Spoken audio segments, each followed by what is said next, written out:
নমস্কার, সকলকে প্রণাম এবং শুভেচ্ছা জানিয়ে এই সপ্তাহে আরও একবার এসে গেলাম। রামকৃষ্ণানন্দজির সম্পর্কে আলোচনা। তো আজকে ওনার তিথি পূজা তো অ্যাকচুয়ালি অনেক আগেই চলে গিয়েছে এবং বহু পাঠ হয়েছে, বহু আলোচনা আপনারা সকলে নিশ্চয়ই শুনেছেন। আরও একবার হতে চলেছে এখন। অ্যাকচুয়ালি ব্রহ্মসূত্রে বলা আছে যে যে কোনো উচ্চ বিষয়, সূক্ষ্ম বিষয় যদি বুঝতে হয়, অনুধাবন করতে হয়, তাহলে বারবার করে পাঠ করবার বা পাঠ শুনবার একটা প্রয়োজনীয়তা আছে। তো এই জন্যে যতবারই আমরা শুনি না কেন বা পাঠ করি বা বলি না কেন, ততবার আবার নতুন করে শুনলেও ক্ষতি নেই। আর রামকৃষ্ণানন্দই বলুন বা রামকৃষ্ণর যারা অন্তরঙ্গ সন্তান বা পার্ষদ, তাদের জীবনগুলো অনুধাবন করা মানেই রামকৃষ্ণকে নতুন নতুন আলোয় নতুনভাবে অনুধাবন করা। তাই আমরা অ্যাকচুয়ালি তার সন্তানদের জীবন আলোকে আমরা ঠাকুরের জীবন চর্চাই করব। তাই আর একবার আমরা শুনতেই পারি। আর আমি খুব কৃতার্থ বোধ করছি যে আমাকে আপনারা এই সুযোগটা দিয়েছেন বলে। তো ঠাকুরকে যখন আমরা দেখছি রামকৃষ্ণানন্দজির সঙ্গে মিলিয়ে যে সময়টাকে আমরা ধরার চেষ্টা করছি, সেই সময়টা হচ্ছে 1883 সাল। 1883 সাল মানে ঠাকুর খুব মধ্য গগনে, অর্থাৎ কিনা কলকাতার মানুষরা ঠাকুরকে বেশ চিনে গিয়েছেন। কেশবচন্দ্র সেনের সঙ্গে ঠাকুরের পরিচয় হয়ে গিয়েছে তো, এবং তিনি তাকে খুব ভক্তি শ্রদ্ধা করেন। তাই কলকাতা থেকে প্রচুর মানুষ, এছাড়া ঠাকুরের অন্যান্য ভক্তরা ঠাকুরের কাছে প্রতিদিন আসেন এবং তার কথামৃত শোনেন। আর ঠাকুরের মোহ সে তো আমরা জানি যে একবার যে এসেছে সে সহসা তাকে ছেড়ে চলে যেতে পারবে না। আর যে কথা তিনি বলবেন, আমরা কথামৃততেও পাই যে ঠাকুর একই কথা বারবার করে বলছেন। হৃদয় এক সময় বিরক্ত হয়ে বলছে, মামা তুমি একই কথা এতবার করে বলো কেন? ঠাকুর বলছেন, বেশ করেছি, তুই চুপ কর, তুই কি বুঝিস? কেন কি এত বারবার করে বলা কেন? না, ওই আমাদের মন হচ্ছে পাথরের মতো।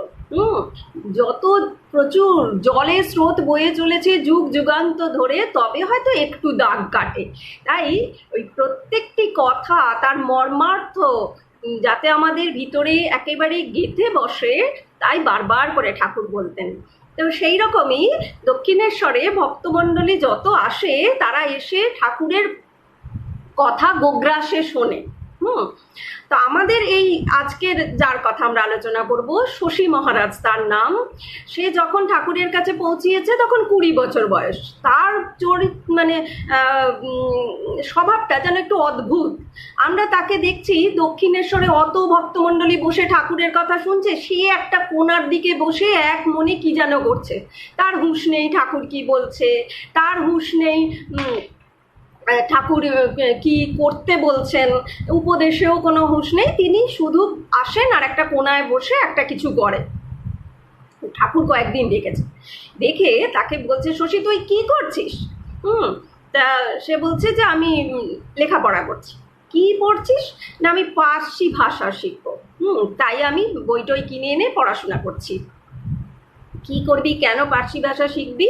না, সেই সময় যদি আমরা তদানীন্তন সমাজ এবং ইতিহাসটাকে একটু দেখব যে ওই সময় ধর্ম পুস্তক ছাপার অক্ষরে কিচ্ছু ছিল না।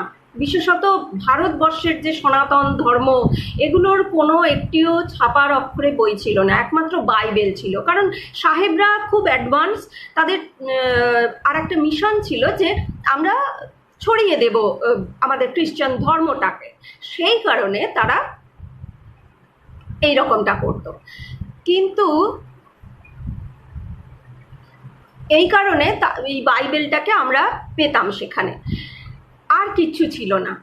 আমাদের এই শশী মহারাজ অত্যন্ত ইন্টেলিজেন্ট টাইপের ছেলে, লেখাপড়ায় খুব ভালো। তার মনে অনুসন্ধিৎসা আছে। তো তাই ওই সময় সুফি যে সমস্ত কবি তাদের অনুবাদ বেরোতো, সুফিরা হচ্ছে অত্যন্ত সূক্ষ্ম আধ্যাত্মিক বিষয় তাদের কবিতায়।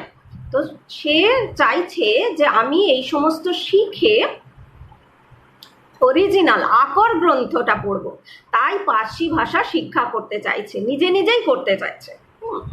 তো ঠাকুর খুব একটা সন্তুষ্ট নয়। ঠাকুর সন্তুষ্ট নয় যে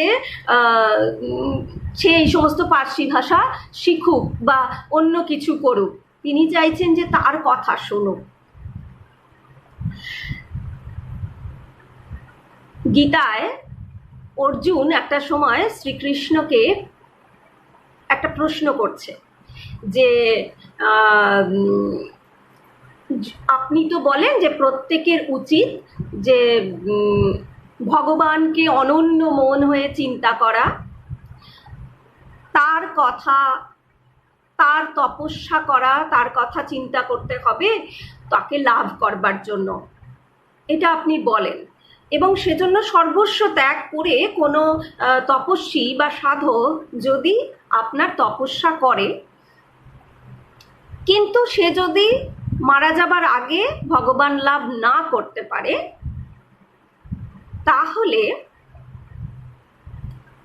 তাহলে তো তার সবটাই বৃথা হয়ে গেল। কারণ সে যদি জগৎ ত্যাগ না করতো তাহলে জগতের ভোগসুখ সে লাভ করতে পারত, কিন্তু সেটা সে করতে পারলো না। আবার এদিকে সে ধর্মের যেটা মেন মুক্তি, ভগবান লাভ, যার জন্য তার সর্বস্ব ত্যাগ করা, তপস্যা করা, সেটাও লাভ করতে পারলো না। তাহলে হলোটা কি? তাহলে তো তার সমস্ত বৃথা হয়ে গেল। তখন শ্রীকৃষ্ণ উত্তর দিচ্ছেন যে না, বৃথা নয়। এই যে যার হলো না ভগবান লাভ, সর্বস্ব ত্যাগ করা সত্ত্বেও সে পরের জন্মে একটু শ্রীমণ্ডিত, একটু সম্পদশালী কোনো ঘরে, যে ঘরে আধ্যাত্মিক একটা পরিমণ্ডল রয়েছে, সেই রকম ঘরে সে জন্ম নেবে। কেন একটু শ্রীমণ্ডিত, কেন সম্পদ থাকবে সেই ঘরে অল্প বিস্তর হলেও? কারণ দারিদ্রতা যদি থাকে তাহলে পেটের চিন্তা করতে করতেই মানুষের জীবনের অর্ধেক এনার্জি নষ্ট হয়ে যায়, সময় নষ্ট হয়ে যায়। তখন তারা ভগবানের চিন্তা করবে কখন? তাই ভগবান এটা বলছেন যে শুচি নাম শ্রীমতাম গেহে, শুচিনাম শ্রীমতাম গেহে যোগভ্রষ্ট বিজায়তে। অর্থাৎ শুচি নাম একটু আধ্যাত্মিক পরিমণ্ডল থাকবে, বংশে এমন একটা আধ্যাত্মিক পরিমণ্ডল থাকবে যাতে সেখানেও তার কোনো বাধা না তৈরি হয়। আর শ্রীমতাম সৌন্দর্য মণ্ডিত, অর্থাৎ একটু সম্পদ থাকবে, অল্প বিস্তর হলেও পেটে ভাতের জোগাড় থাকবে। তা ওই কাদের? যোগভ্রষ্ট বিজায়তে, যে যোগভ্রষ্ট অর্থাৎ ভগবান লাভ হয়নি, আবার জন্মগ্রহণ করেছে, তার জন্য এই ব্যবস্থা থাকবে। আমাদের এই শশী মহারাজ এমন একটি বাড়িতে জন্মগ্রহণ করলেন যে বাড়িতে এই দুটি আমরা দেখতে পাই। অল্প বিস্তর সেখানে অবশ্যই সম্পদ আছে, তারা খুব দারিদ্রতার শিকার নয়। আর বাবা যিনি, তিনি সাধক, তিনি সাধক এবং বেলগাছিয়ার এক রাজা, সেই রাজার তিনি সভাকবি। তো যেহেতু সভাকবি, তার মানে হচ্ছে কিছুটা তাদের স্ত্রী আছে। আর তিনি তন্ত্র সাধনা করেন, বহু বছর ধরে, সারা জীবন ধরে তিনি তন্ত্র সাধনা করেছেন। এই কেওড়াতলা শ্মশানে, আরও বিভিন্ন শ্মশানে তিনি সাধনা করেছেন। বাবা চাইতেন যে তার ছেলে ওই তন্ত্র সাধনাকে বয়ে নিয়ে যাক তারও জীবনে। আমরা এখন দেখতে পাই যে ভবিষ্যৎ জীবনে আমাদের শশী মহারাজ তন্ত্র সাধনা কখনোই করেননি, সে কথা ঠিক, কিন্তু এ কথাও মানতে হবে তন্ত্র সাধনা না করেও তন্ত্র সাধনার সমস্ত ফল কিন্তু পেয়েছিলেন আমাদের শশী মহারাজ। সে কীরকম না, তন্ত্র সাধনার অর্থ কি? মা কালীকে সাধনা। আর মা কালী আর শ্রীরামকৃষ্ণ অভেদ। তাই শশী মহারাজ তন্ত্র সাধনা না করেও রামকৃষ্ণ লাভ করে তিনি তন্ত্র পথের তন্ত্র সাধনার সকল সিদ্ধি লাভ করেছিলেন। তো সেই জন্যে তিনি ওই ঠাকুরের কাছে যখন উপস্থিত হয়েছেন এবং ওই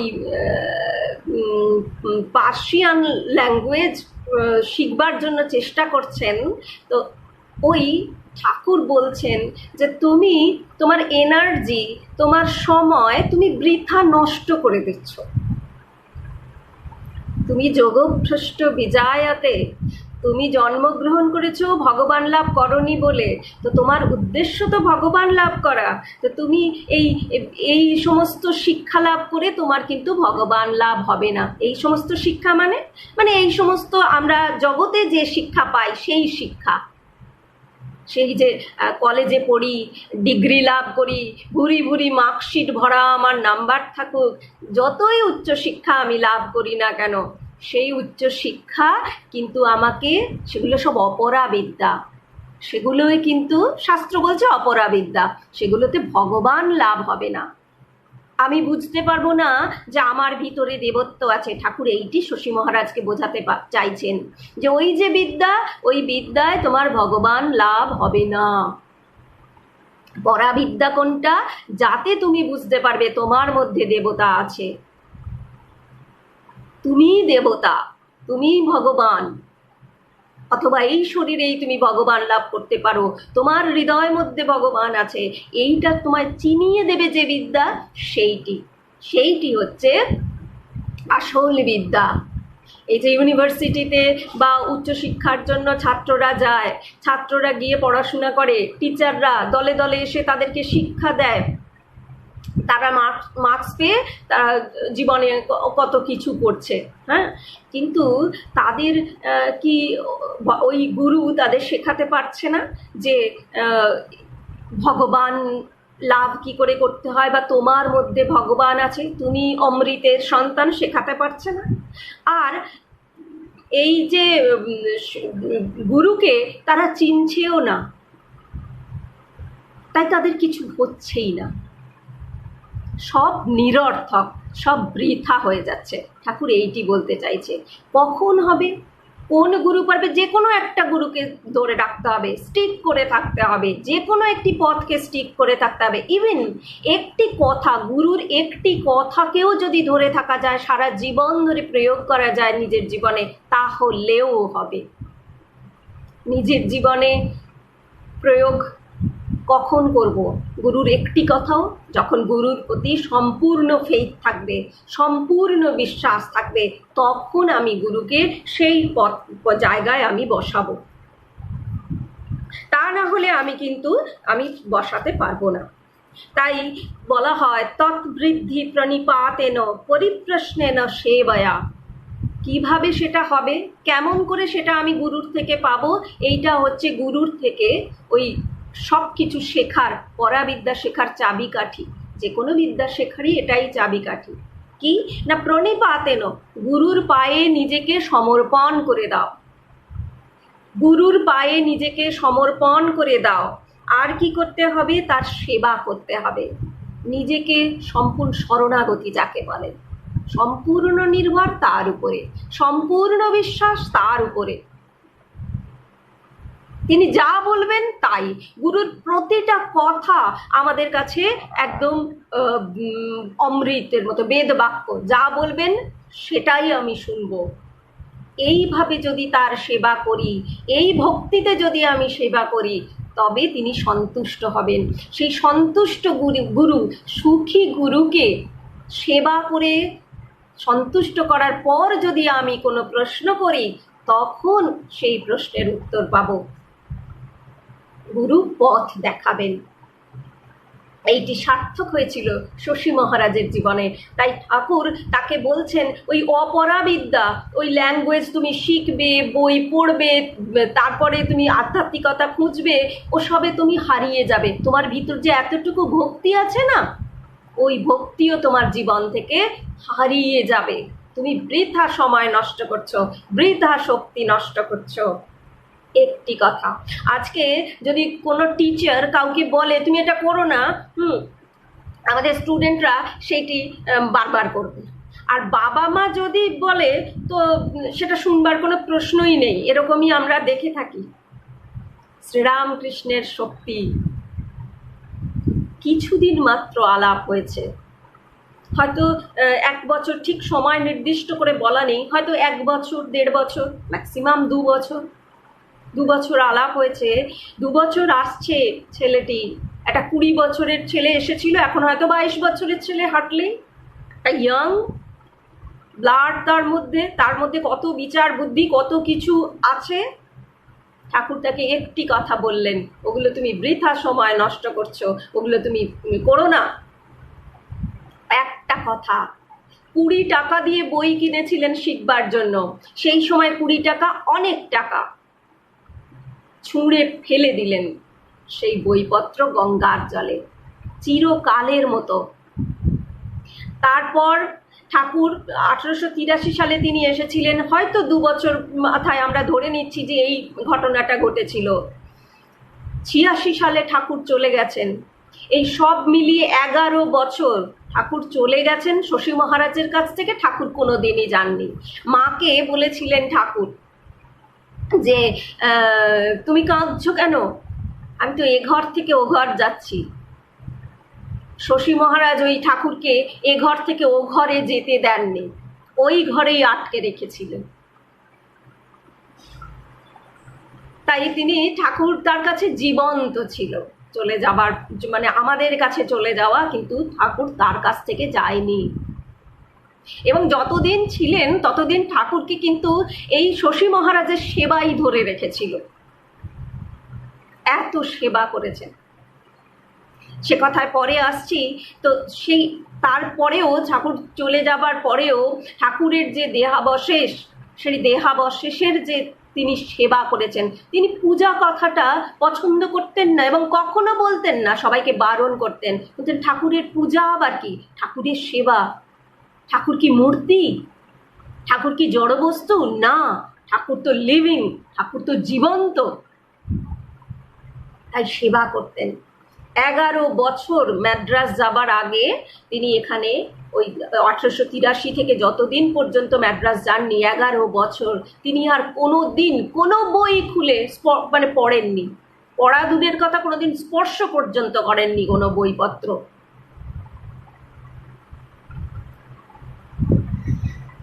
তো সেই এক কথায় ছুঁড়ে ফেলে দিলেন। তো এখানে সব শেষ হয়ে গেছিল। আসল কথাটা এখান থেকে শিক্ষা, যে গুরু এবং গুরু ভক্তি আর গুরু সেবা। কিরকম সেবা, ঠাকুরকে তিনি ঠাকুর অসুস্থ, শ্যামপুকুর বাটিতে নিয়ে আসা হয়েছে ঠাকুরকে, আর ঠাকুরকে বলা হয়েছে কে সেবা করবে। মা তো শুধু ওই রান্না বান্নাটুকু করে দিতেন আর খাইয়ে দিতেন, বাদ বাকি সেবা, কারণ ঠাকুর দিন দিন অসুস্থ হয়ে যাচ্ছে আর কি। আর যখন সমস্ত সন্তানেরা এসে ঠাকুরকে সেবা করতে শুরু করলো, দিনে থাকা, সেবা করা, রাতে জাগা, বাথরুম ধরে নিয়ে যাওয়া, দুনিয়ার সব কিছু, এমনকি মলমূত্র পরিষ্কার, পথ থুতু পরিষ্কার, সব ওই হাতে করেছে তার সন্তানেরা। যে করতে যখন শুরু করলেন, রাতে রাতে দিনে দিনে আসতে, তখন এই আমাদের শশী মহারাজ সবেমাত্র মানে বিয়ে পরীক্ষা দেবেন। তো খুব ইন্টেলিজেন্ট ছেলে, স্কলারশিপের টাকাতে চিরকাল পড়াশোনা করেছেন, কখনো তাকে বাড়ি থেকে একটা পয়সা খরচা করতে হয়নি হায়ার এডুকেশনের জন্য। তো সেই সময় ইংরেজ আমল, ওরকম কোনো কোটা বা কোনো বিশেষ বস্তুতে তো পাওয়া যায় না ওই স্কলারশিপ, নিজস্ব ক্যাপাসিটি ছিল তার জন্য, সেই জন্যই তিনি পেয়েছিলেন। তো সেই বিয়ে পরীক্ষা সামনে, গুরু অসুস্থ, কি করবেন? সেই যে ঠাকুর বলেছিলেন 2-3 বছর আগে, 1883-তে এসেছিলেন, 1886 ঠাকুর 3 বছর আগে বলেছিলেন যে ওই অপরা বিদ্যায় কিচ্ছু লাভ হয় না, জ্ঞান লাভ হয় না, ভক্তি লাভ হয় না, ভক্তি যেটুকু সেটুকু চলে যায়, একটা কথা আজ 3 বছর পরেও হৃদয়ের মধ্যে জল জল করছে। 3 বছর নয়, আমরা দেখব যত দিন বেঁচে ছিলেন সর্বক্ষণ ঠাকুরের প্রতিটা কথা হৃদয় দিয়ে অনুসরণ করেছে। শুধু শশী মহারাজ নয়, তার সমস্ত সন্তানেরা। আমরা তো প্রতিদিন শুনি ঠাকুরের কথা, আমাদের কাছে ঠাকুরের গুরুত্ব কিছুই না। 1 ঘন্টা শুনবো, 1 ঘন্টা, আমি 1 ঘন্টা পড়বো, 1 ঘন্টা, তারপর কিচ্ছু না। যখন ঠাকুর তো প্রতিদিন সুযোগ দেন ঠাকুরের উপদেশগুলো অ্যাপ্লাই করবার, সমস্ত পরিস্থিতি এসে সামনে দাঁড়িয়ে পড়ে, ওগুলো ঠাকুরের টেস্ট। আর যখন আমরা ঠাকুর ভাবেন দাঁড়িয়ে পাশ করবে, আমরা তখন ঠাকুরকে ফেল করিয়ে দিই। ঠাকুরের একটি উপদেশও আমরা তখন প্রয়োগ করি না আমাদের জীবনে, আমাদের ব্যবহারে, আমাদের কাজে। আমরা কি করি? নিজের স্বার্থ, নিজের বুদ্ধিতে কাজ করি। ঠাকুরের ইচ্ছা আবার হেরে যায়। ঠাকুরকে, ঠাকুরের উপদেশকে ঠাকুরের সন্তানেরা যে সম্মান করেছেন, একটি জিনিস হেলাফেলা করে মাটিতে ফেলতে দেয়নি। প্রতিটি কথাকে তারা কাজে প্রয়োগ করেছেন তাদের জীবনে। তাই শশী মহারাজ অপরাবিদ্যার দিকে গেলেন না। ওসব ভবিষ্যতে দেখা যাবে, হলে হলো, না হলে হলো। গুরু সেবা, কারণ কি? হৃদয়ে গুরু ভক্তি, গুরুর প্রতি ভালোবাসা, গুরুই ইষ্ট, এই ভাব। তাই তিনি বাড়ি ছেড়ে চলে এলেন। এইখানে আমি ভাবতে বলবো, একটা ইয়াং ছেলে, তার চোখে কত স্বপ্ন, এবং সে যথেষ্ট বুদ্ধিমান, ইন্টেলিজেন্ট ছেলে, তার সামনে কত কিছু ভবিষ্যৎ অপেক্ষা করছে। আর সে কি করতে এখানে আসছে? গুরু মারা যাচ্ছে, তার সেবা করতে। 3 বছর আগে দেখা হওয়া একজন 50 বছরের মানুষ মারা যাচ্ছে অত্যন্ত কঠিন অসুখে। তার মলমূত্র পরিষ্কার করতে আসছে এই ছেলেটি, 22 বছরের ছেলেটি। তার পথথুতু পরিষ্কার করতে আসছে, নিজের সমস্ত ত্যাগ করে, বাড়ি ত্যাগ করে, আজীবন যাদের সঙ্গে বড় হয়েছেন, বাবা মা সবাইকে ত্যাগ করে, আর হচ্ছে যে নিজের সমস্ত ভবিষ্যৎ জলাঞ্জলি দিয়ে তিনি আসছেন। যখন প্রথম এসেছিলেন তখন কি ছিলেন? একটা ক্যালকাটা ইউনিভার্সিটির ছেলে, হুগলিতে তার বাড়ি, তাই কলকাতায় কাকার বাড়িতে থেকে পড়াশোনা করবেন বলে এসেছিলেন। ওই কাকার যে ছেলে, ফুরতুতো ভাই, তিনি হচ্ছেন আমাদের শরৎ মহারাজ, স্বামী শারদানন্দ। তো ওই সময় বাঙালি সমাজ যে মানসিকতাটা ছিল, সে মানসিকতা হচ্ছে এরকম দুরকম, মানে শিক্ষিত মহলে 2 রকম মানসিকতা দেখতে পাওয়া যেত।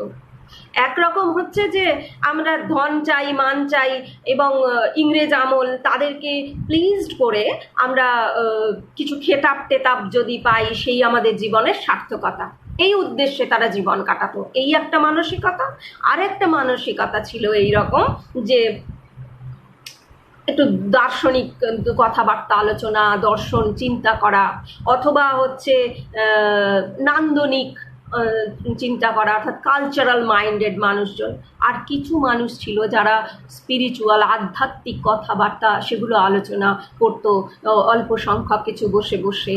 আধুনিক যুগে তখন তো চৈতন্যের যুগ, যে টোল যেটা ছিল সেগুলো সব গায়েব হয়ে গিয়েছে, তাই, এবং বইপত্র সেরকম নেই, তো ওরকম কিছু কিছু মানুষ মিলে ওরকম আধ্যাত্মিক আলোচনা করতো। এবং কেশবচন্দ্র সেন সেই সময় খুব বড় বাগ্মী। তো ইয়াং জেনারেশন যারা একটু আধ্যাত্মিক, একটু ধর্মপিপাসু মন নিয়ে ঘোরাফেরা করে, তাদের তো খিদেটা মিটতো না। তো কেশবচন্দ্র সেনের কাছে তারা সকলে যেত। আর কেশবচন্দ্র সেন তখন ঠাকুরের কাছে আসে। ঠাকুর বড় স্নেহ করে, ঠাকুরের ভাব, ঠাকুরের ভালোবাসায় কেশবকেও আকর্ষণ করেছে। ঠাকুরের যে দর্শন, ঠাকুরের যে সমস্ত উপদেশ বাণী, সেগুলো কেশবকে আকৃষ্ট করেছে। তাই কেশব তার বক্তৃতায় ঠাকুরের কথা বলে বড় শ্রদ্ধা করে, বড় ভালোবেসে। আর এই যে দুটি ছেলে, এই দুই ভাই শরৎ আর শশী, এরা মনে মনে ভাবে, নিজেদের মধ্যে ভাবে যে আমরা তো কেশবকে আমাদের গুরু বলেই মানি বা আদর্শ বলে মনে করেছি, কিন্তু কেশব এই দক্ষিণেশ্বরের রামকৃষ্ণ পরমহংসকে এত মানে, এত শ্রদ্ধা করে, তাহলে তো মানে তিনি খুবই বেশি গ্রেট, সুপ্রিম পাওয়ারের অধিকারী। তাহলে দেখাই যাক না, দক্ষিণেশ্বর তো বেশি দূর নয়, আমরা একদিন ঘুরে আসি। তাই দুই ভাই তার কিছু আরো বন্ধু বান্ধব জুটিয়ে এসেছিল দক্ষিণেশ্বরে। আর দক্ষিণেশ্বরে আসা মাত্র ঠাকুর তাদেরকে বলছেন, আমি তোমাদের দেখেছিলুম ঋষিকেষ্টর দলে। এইটা হচ্ছে ঠাকুরের ইউনিকনেস, বিউটি আর কি। হ্যাঁ, ঋষিকেষ্ট কোথায়? বিদেশি জেসাস ক্রাইস্ট, হ্যাঁ, তাকে ঠাকুরের ওই মধুর কথায়, মিষ্টি কথায় সে হয়ে গেল, যিশুটা হয়ে গেল ঋষি, আর ক্রাইস্ট হয়ে গেল কেষ্ট, ঠাকুরের কেষ্ট। তো বুঝতে অসুবিধা হয় না যে ঠাকুর ঋষিকেষ্ট বলে কাকে বলছেন, কিন্তু খুব একটা ভারতীয় মোড়কে আমরা যিশুকে পাই ঠাকুরের কথাতে, ভালো লাগে বেশ। তো ঋষিকেষ্টর দলে দেখেছিলাম, এই কথা বলছেন। তো নতুন গেছে ছেলেরা কি বুঝবে, এবং কাউকে বলছে না, ওদের দুজনকে চিহ্নিত করে বলছে। তো একেবারে আনকোড়া দুটি ছেলে, তাদের তো একবারে খুব অবাক অবাক লাগবে। তো তার মধ্যে উনি আবার বলছেন তাদের দুজনকেই লক্ষ্য করে যে বিয়ে টিয়ে করবে না, বিয়ে টিয়ে করবে না। তখন একজন জিজ্ঞাসা করছে যে বিয়ে করব না, বিয়ে খারাপ। ঠাকুর বলছেন ওই বইটা পারো, একটা বাইবেল রাখা ছিল সেখানে। এটা একটা অবাক করা ব্যাপার, সেই দিন ঠাকুরের বাইবেল থাকতো, সেই দিন সেই বাইবেলে একটা মার্কিং করা আছে একটা পেজে। কে মার্কিং করলো আমার খুব জানতে ইচ্ছা হয়, সেগুলো কোথাও লেখা নেই। এবং যেখানটা মার্কিং সেখানটা পাঠ করতে বলছে একজনকে, যেখানে লেখা আছে যে যিশু বলছেন তোমরা আমার মতো বিয়ে করবে না। বিধবাদের বলছেন আর অবিবাহিতদেরকে বলছেন, অ্যাকচুয়ালি সবাইকে বলছেন না। যারা আধ্যাত্মিক পিপাসু, যারা ধর্ম পিপাসু সত্যিকারের, তাদেরকেই যিশু সেদিনও বলেছেন, আজকে ঠাকুর এদেরকে বলছেন। এবার যারা ঠিক সিরিয়াস নয়, তারা তো বুঝতে পারছে না, তারা জিজ্ঞাসা করছে, তাদের মধ্যে একজন জিজ্ঞাসা করছে যে তাহলে সংসার চলবে কি করে, সৃষ্টি হবে কি করে যদি বিয়ে না হয়? তখন ঠাকুর বলছেন যে এটা তোমার জানার দরকার নেই, এটা ওদের সঙ্গে আমাদের কথা। তুমি বিয়ে করো, তুমি বিয়ে করো, এটা তোমায় বুঝতে হবে না। তো এটা ভাববার এবং আশ্চর্য ব্যাপার যে তিনি নিজে এই উত্তরটা দিলেন না, যে না কেন সংসার করা খারাপ, কেন সংসারী হওয়া খারাপ না, কেন সংসারী হতে তিনি ওই দুইজনকে বারণ করছেন। তিনি ওই বাইবেল পড়ালেন, ওখানে যিশুর মুখ দিয়ে তিনি উত্তর দেওয়ালেন এই দুটি ভাইকে। কেন না ওই ঋষিকেষ্টর দলে তিনি তাদেরকে দেখেছিলেন, তারা জেসাস ক্রাইস্টের ফলোয়ার আগের জন্মে। তারা জানে না, ঠাকুর জানে। কেন না ঠাকুর স্বয়ং ভগবান, ঠাকুর স্বয়ং যীশু খ্রিস্ট। কথামৃততে আছে না, বলছে আপনি, মাস্টারমশাই বলছে আপনি চৈতন্য, আপনি যিশু, আর আপনারা তিনজন এক। ঠাকুর সঙ্গে সঙ্গে বলছেন ঠিক বলেছো, ঠিক বলেছো, অ্যাডমিট করছেন 2000 বছর আগে যে ক্রাইস্ট এসেছিল, 2000 পরে এখন আমি রামকৃষ্ণ রূপে এসেছি, তাই বলছেন ঠাকুর। তাই নিজে তিনি বলছেন না ওই যিশুর মুখ দিয়ে উত্তর দেওয়াচ্ছেন। কেন কি তারা সেই সময়কার যোগাভ্রষ্ট বিজায়তে যোগভ্রষ্ট হয়ে জন্মগ্রহণ করেছেন, তাই আবার পথ দেখাচ্ছেন। তো যারা সর্বস্ব এরকম ত্যাগ করে আসবে, কেন সংসার ছাড়তে বলছে? কেন ওই যে যিশুর সময় তো তারা ফলোয়ার্স ছিল যিশুর, সংসার ছেড়ে এসেছে। এবং ত্যাগী যারা হয়, যারা ত্যাগ করে, সংসার ছাড়ে, হ্যাঁ, তাদের সংসারের ছাড়ে মানে কি? সংসারে সব কাজ করো, কিন্তু অ্যাটাচমেন্টটা থাকবে না, আসক্তিটা থাকবে না। আর আসক্তি যত আলগা হয়ে যাবে ততই কি হবে? তখন ওই ভগবান লাভের পথ প্রশস্ত হয়ে যাবে, আধ্যাত্মিকতার পথ খুলে যেতে থাকবে। তারপর যদি ভগবান আছে এই সত্য যদি হৃদয়ে সত্যিকারের অনুভূত হয়, তবে যে পাওয়ার তৈরি হবে, যে সত্যের জন্য যে অনুসন্ধিৎসা জন্মাবে, সত্যের উপরে বিশ্বাস হবে, পবিত্রতার উপরে বিশ্বাস হবে, নিষ্ঠার উপরে বিশ্বাস হবে, তাতে যে জোর হবে, ভগবানের শক্তি লাভ করবে। আর তখন কোনো কিছু বিপদ হবে না। বিপদ হবে না মানে তাকে কেউ আটকাতে পারবে না। তাই ঠাকুর বলছেন না কথামৃততে, ছোট চারা গাছ বেড়া দাও, বড় হলে তো দরকার নেই, তারপর সংসারের কাজ করো, তখন সে পূজা হয়ে যাবে আমার। তাই এই কথা বলছেন, যে যিশুর মুখ দিয়ে বলাচ্ছেন যে সংসার করবে পরে, আগে এই কথা। তো এই জন্যে সে শ্যামপুকুরে ঠাকুর অসুস্থ অবস্থায় সেই তখন থেকে গুরু ভক্তি এই রকম করে সংসার ত্যাগ করে এসেছেন।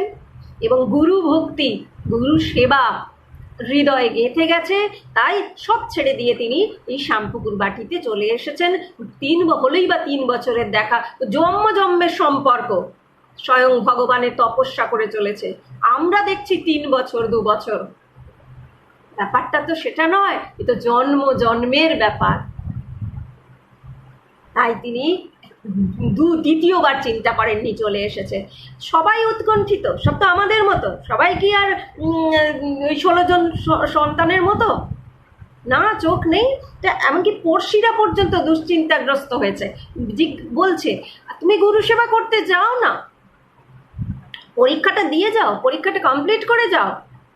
এখন কি উত্তর দিচ্ছেন যে আমি যদি মরে যাই, অর্থাৎ আমি যদি ওই সময়টা না পাই, আমার গুরুকে সেবা করা আমার ভাগ্যের ব্যাপার, আমার কপালে যদি সেটুকু না জোটে, তার আগে যদি আমি মরে যাই, কে বলতে পারে মৃত্যু কখন আসবে? তাই বৃথা সময় নষ্ট, এনার্জি নষ্ট ওটার জন্য তো করবো না। তাই চলে এসেছে, এসে সেবা করছেন। বাবা এসেছে একদিন শ্যামপুকুর বাটিতে, ঈশ্বরচন্দ্র, আমাদের শশী মহারাজের বাবা এসেছেন। আর ঠাকুর শুয়ে রয়েছেন অসুস্থ। শশী মহারাজরা সব বসে আছে, যে কজন উপস্থিত ছিলেন, তো ভাবছে যে বাবা তো বিরক্ত, ভীষণ কিছু বকবেন, পরীক্ষা দেওয়া হলো না, বিরক্ত তো হবার কথাই। তো সত্যি তার বাবা বিরক্ত হয়ে বলছে যে এই যে আমার ছেলে, একটা বোকা হাবা ছেলে, নিজের জীবনটা নষ্ট করলো এই গুরু করে এই মানুষটা সেবা করবার জন্য। ঠাকুর কিছু বলছেন না, ঠাকুর চুপটি করে আছেন, একটি কথাও বলেননি। তো উনিও মাথা নিচু করে শশী মহারাজ শুনছে। যেই না কিনা এইরকম ঠাকুরের সম্পর্কে বলতে আরম্ভ করেছে, দোষারোপ করতে শুরু করেছে, অমনি একবারে হুঙ্কার দিয়ে উঠেছে শশী মহারাজ। উঠে দাঁড়িয়ে উপরের দিকে তাকিয়ে বলছে, এই জগতে কে আমার বাবা? আমি কারুর ছেলে নই, আমি শুদ্ধ আত্মা কেবল। আর আমি আমার কোনো ছেলে, আমার কোনো বাবা নেই, মা নেই, কিচ্ছু নেই। গুরু সেবাই আমার একমাত্র অভিষ্ট, গুরুই আমার ইষ্ট। সবাই স্তব্ধ হয়ে গেছে, বাবার সামনে ছেলে এই ধরনের কথা বলছে। আর বাবা, তিনি নিজে সাধক, হলেই বা তন্ত্রমতে, কিন্তু সাধক।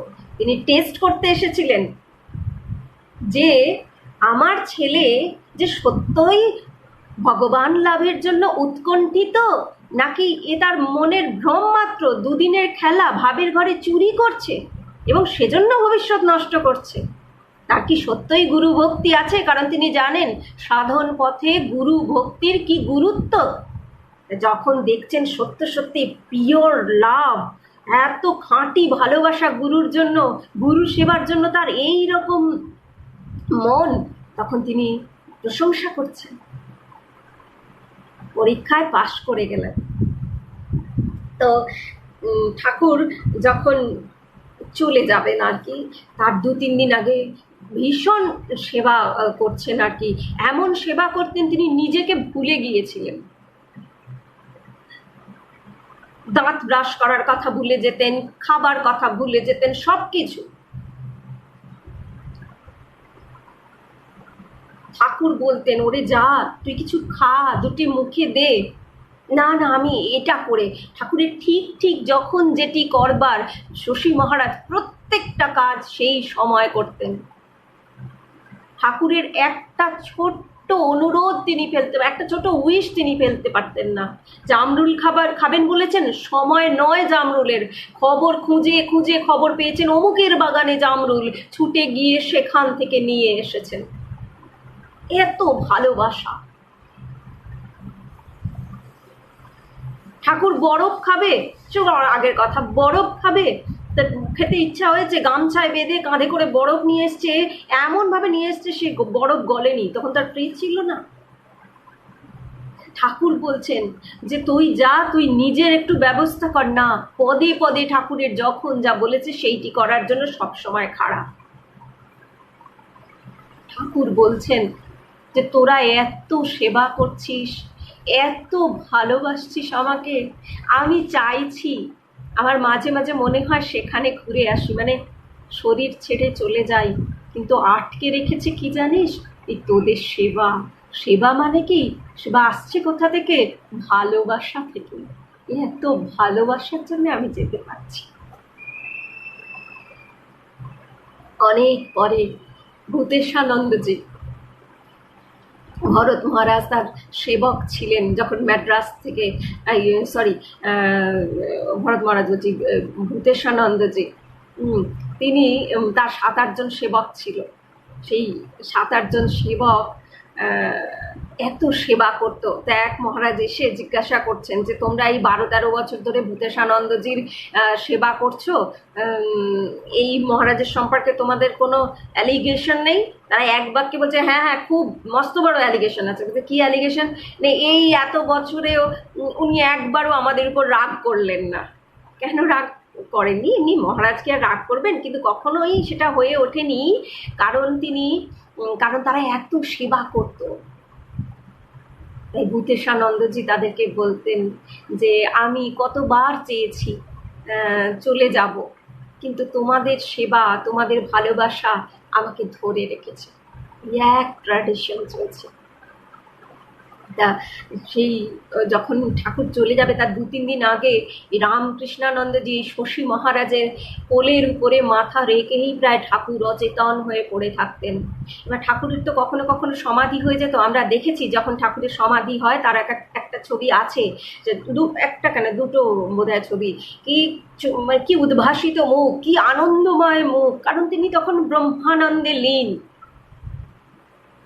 তো যখন ঠাকুরের অন্তিম অবস্থা, শশী মহারাজ তো আর বুঝতে পারছেন না যে অন্তিম অবস্থা, তো তিনি হঠাৎ দেখছেন একেবারে কঙ্কালসার দেহ। আমরা সাধারণত দেখি কি যে মৃত্যুর সময় দেখতে অভ্যস্ত কান্নাকাটি হয়, এবং যে যন্ত্রণায়, যে কষ্টের মধ্য দিয়ে ঠাকুর যাচ্ছেন সেখানে পেইন হওয়া এবং কষ্ট পাওয়া খুব স্বাভাবিক। মৃত্যুর সময় হঠাৎ দেখছেন যে ঠাকুর একেবারে উদ্ভাসিত চোখ মুখ, আর কি আনন্দ, চোখ মুখ উদ্ভাসিত হয়ে গেছে, আনন্দের যেন একেবারে স্রোত ভেসে যাচ্ছে ঠাকুরের শরীরটাকে কেন্দ্র করে। ওনারা চিরকাল জানেন, ওনারা বুঝেছেন যে ঠাকুরের সমাধি ব্রহ্মানন্দে তিনি লীন হয়ে যাচ্ছেন বলে এত আনন্দ। এবং সে আনন্দে শশী মহারাজ লিখেছেন যে অন্ত সময়টাতে ঠাকুরের সব চুল লোম সব খাড়া হয়ে উঠেছিল আনন্দে। এবং যখন তিনি চলে গেলেন তার শরীরটা যতই কিনা কঙ্কালসার হোক, তার দেহের যেন সেই আনন্দের হিল্লোল তখনও খেলা করছে। তাই শশী মহারাজ বিশ্বাস করতে পারেনি তার গুরু, যাকে সে এত সেবা করছে, তিনি ওই শরীরটা ছেড়ে চলে গিয়েছেন। যখন শশী মহারাজ নিজে চলে যাচ্ছেন, তখনই ভরত মহারাজের কথা বলছিলাম না, ভরত মহারাজ সেবক ছিলেন। ভরত মহারাজ দেখছেন যে শশী মহারাজেরও ওই রকম আনন্দে উদ্ভাসিত মুখ ওই অন্তিম সময়। কেন কি ঠাকুর এসেছেন, মা এসেছেন, স্বামীজি এসেছেন, আর শশী মহারাজের লোমকূপ চুল ওই রকম খাড়া খাড়া হয়ে উঠেছে, ঠিক যেমনটি ঠাকুরের হয়েছিল, গুরুর হয়েছিল। এই গুরু অন্তপ্রাণ সেবকের শিষ্যের ঠিক তেমনটি হয়েছিল অন্তিম মুহূর্তে। যাই হোক, শশী মহারাজ ঠাকুরের সেবাকেই জীবনের লক্ষ্য করেছিল, কোনোদিন কিচ্ছু চাননি। একবার তিনি বললেন যে কত লোকই আসে আপনার কাছে, যে আসে তাকেই আপনি কৃপা করে কত কিছু করে দেন, আর তারা কত আনন্দিত হয়, কত কথা বলে। আমি তো কোনোদিন এতদিন আসছি, কিচ্ছু করলেন না, কিচ্ছু বুঝলাম না। ঠাকুর বললেন, বেশ, তবে আয়, তোকেও কৃপা করে দিই, কিন্তু একটা কথা মনে রাখিস, যেই মুহূর্তে তোকে আমি কৃপা করব, সেই মুহূর্তে তুই আমার সেবা থেকে বঞ্চিত হবি। ঠাকুরের কৃপা মানে কি? সাধক যেটা চায় সাধনায়, সিদ্ধি লাভ, সমাধি লাভ, ব্রহ্মানন্দ লাভ। এখন ব্রহ্মানন্দে লীন হয়ে যায় যদি কেউ সাধক, সে কি তার গুরু ভগবান স্বয়ং মানব শরীর নিয়ে এসেছেন, সেই শরীর তিনি সেবা করতে পারবেন? অসুস্থ শরীরের করতে পারবেন না। যতই ভগবান আসুক, সে নিজেই তো তখন ভগবানের সঙ্গে মার্জড হয়ে গিয়েছে, করতে পারবেন না। তাই এই কথা বলছেন ঠাকুর। যেই মাত্রটা শুনলেন, দুটো অপশান, একটা অপশান যেটা সাধকের জন্মের তপস্যা, সেই সাধনায় সিদ্ধি লাভ একদিকে, আর একদিকে যার জন্যে সাধনা, সেই ভগবানের ওই অসুস্থ শরীরকে সেবা করা। কোনটা পরম প্রাপ্তি? 22 বছরের শশী মহারাজ খুঁজে নিলেন দ্বিতীয়টা। বললেন, আমি এমন কিচ্ছু চাই না, এমন কোনো কৃপা চাই না যা আপনার থেকে আমাকে দূরে সরিয়ে দেয়, আপনার সেবা করা থেকে আমাকে বিরত রাখে। আমি আপনার সেবা করতে চাই। গুরু ভক্তি, গুরু সেবা, গুরুই ইষ্ট। রামকৃষ্ণ সেবাই ইষ্টের সেবা, রামকৃষ্ণতেই আনন্দ, আর কিচ্ছু চাই না, কিচ্ছু না। তাই সন্ন্যাস নাম স্বামীজি নিজে ঠিক করেছিলেন, নিজে নাম নেবেন রামকৃষ্ণানন্দ, কিন্তু তিনি নেননি। এই শশী মহারাজকে দেখে বুঝেছিলেন এইটি সার্থক নাম হবে শশী মহারাজের, নাম দিয়েছিলেন নিজে, যে শশী মহারাজের নাম হোক রামকৃষ্ণানন্দ।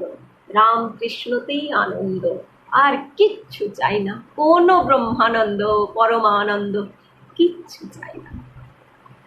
এত ভক্তি। হ্যাঁ, তো শশী মহারাজ যখন ইয়াং, তখন তিনি চৈতন্য চরিতামৃত পড়েছিলেন একটা সময়।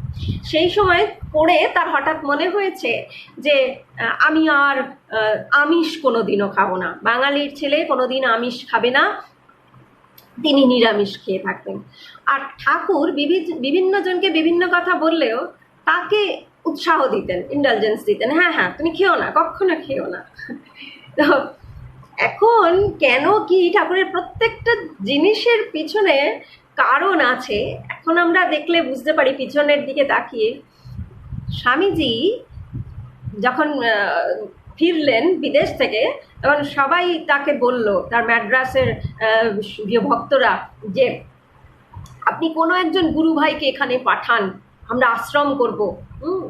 তখন স্বামীজি প্রথম ভাবলেন রামকৃষ্ণানন্দজির কথা। কেন কি তিনি এই এত আচারনিষ্ঠ এবং পূজা করাতে এতখানি তিনি সিদ্ধহস্ত ছিলেন। ওই সময়তেই তিনি শিখেছিলেন। ঠাকুর যখন ছিলেন তিনি কখনো ওই মাছ খেতেন না এবং আজীবন খাননি। তিনি ঠাকুর প্রস্তুত করছিলেন তার দক্ষিণ ভারতের ভক্তদের সেবা করার জন্য। রামকৃষ্ণানন্দজিকে তিনি প্রস্তুত করছিলেন। কোনোদিন আর মাছ খাননি, নিরামিষ খেয়েছেন এবং পূজা পাঠ শিখছেন। ঠাকুর বলছেন হ্যাঁ হ্যাঁ, উৎসাহ দিচ্ছেন। আচারনিষ্ঠ ব্রাহ্মণ, অন্যান্য কেউ আচারনিষ্ঠ, অখণ্ডানন্দজি আচারনিষ্ঠ থাকলে আচারের থেকে বাইরে বার করে আনছেন।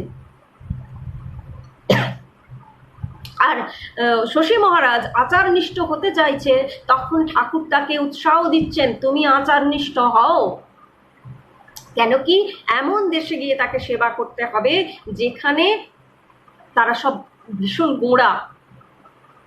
তারা দেখতে চাইবে এমন একজনকে যার মধ্যে ওই আচারনিষ্ঠতা থাকবে। এমনি ভাবে ঠাকুর সকলকে যে যেরকম যাকে যা পড়াবেন ভবিষ্যতে শিক্ষা দিয়েছেন, তৈরি করেছেন নিজে হাতে। মাস্টার মশাই এরকম অনেককেই, সকলকেই প্রায় গড়েছেন। পড়লে বুঝতে পারা যায়, শুনলে জানলে বোঝা যায় সেটা। মাস্টার মশাই নিজে বলছেন আমাকে তো ঠাকুর ক্লাস 8 থেকে তৈরি করেছে। ক্লাস 8 থেকে কিরকম না, ক্লাস 8 থেকে মাস্টার মশাই ডায়েরি লিখতে শুরু করেছিলেন। কার সঙ্গে দেখা হয় সেটা লেখেন, কি কথা হয় সেইটা লেখেন। তখন থেকে ওই পুঙ্খানুপুঙ্খ লেখার একটা অভ্যাস তৈরি হয়েছে। তাই আমরা কথামৃত পেয়েছি, আজও best seller, world wide best seller book Kathamrita. যে পড়ে সেই বলে, যে ভাষার, কত ভাষায় অনুদিত হয়েছে, সব ভাষার মানুষই একটাই কথা বলে, আমরা পড়া মাত্র বুঝতে পারি যে ধর্ম বলতে কি বোঝায়।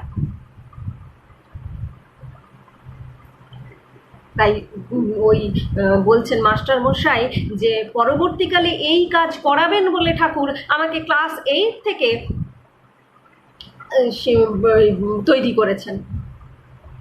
ক্লাস 8-এ জানতো না, মাস্টার মশাই জানতো না যে তিনি ঠাকুরের কাছে আসবেন, কিন্তু ঠাকুর তো জানেন যে মাস্টার মশাই তার কাছে আসবে এবং এই কাজ করবে। কেন কি ঠাকুর তো স্বয়ং ভগবান, কিছুই তার অজানা নয়। তাই ওই ছেলে দুটোকে বলছে তোমরা আমার অন্তরঙ্গ। তোমাদেরকে অনেক কথায় কথায় অনেক দিন পরেও বলেছেন, তোমাদেরকে ওই ঋষিকেষ্টর দলে দেখেছিল অন্তরঙ্গ।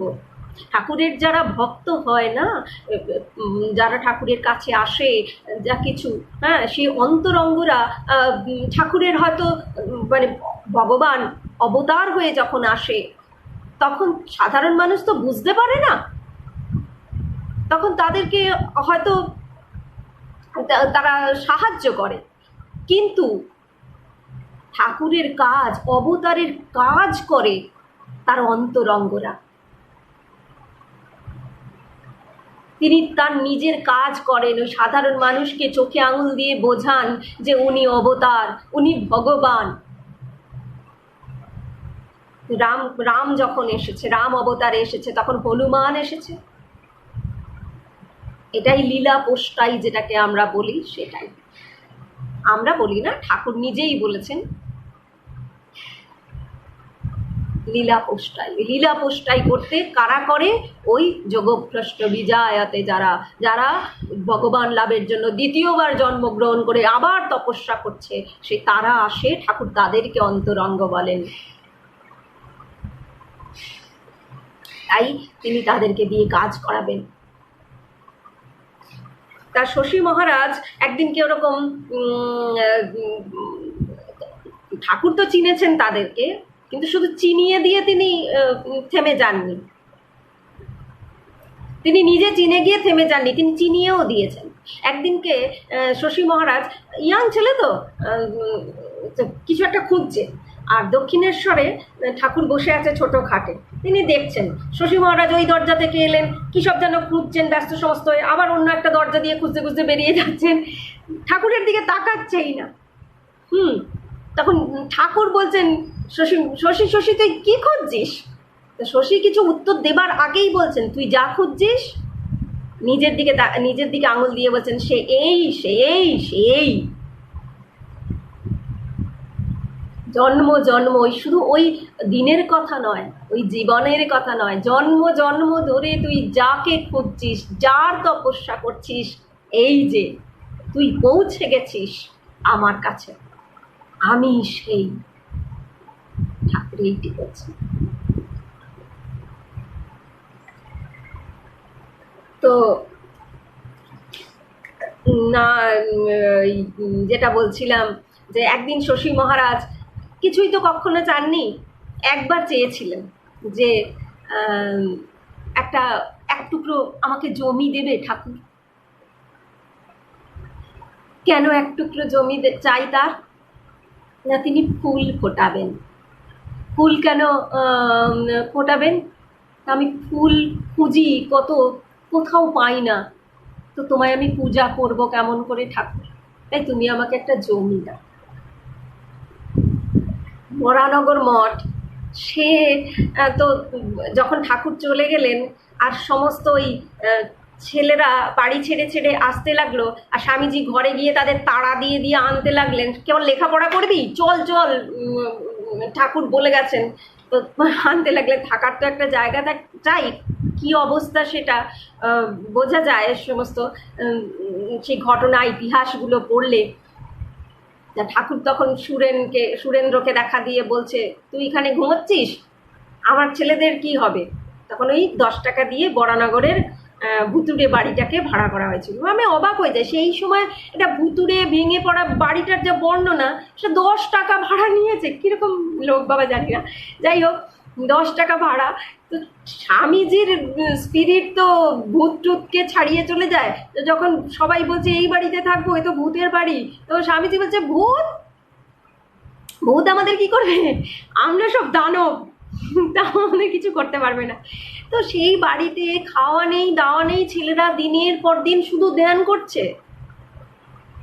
ভিক্ষা জুটেছে এবাড়ি সেবাড়ির কিছু কিছু চাল, হ্যাঁ, কিন্তু সে এমনই কাঁকড় বালি মিশানো এবং এত অল্প, আর সে রান্না করা যাবে না, মুঠা মুঠা তাকেই চিবাচ্ছে, তারপর ধ্যান করছে। ও আজকে কিছু জোটেনি, ঠিক আছে চলো ধ্যান করি, জল খাই ধ্যান করি, মানে কোনো চিন্তা নেই, একটাই কথা যে ধ্যান করি জপ করি, খাওয়া জুটুক না জুটুক, জল খাই ধ্যান করি, সব এই চিন্তা করছে।